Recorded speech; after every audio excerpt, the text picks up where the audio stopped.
Story 45. A kind old man in Baghdad gave his daughter to a cobbler.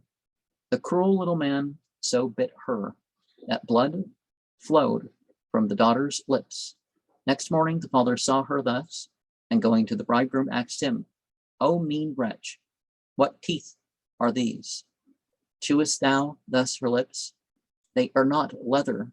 I do not say these words in jest. Leave joking off and enjoy her seriously. If ill humor becomes fixed in a nature, it will not leave it till the time of death.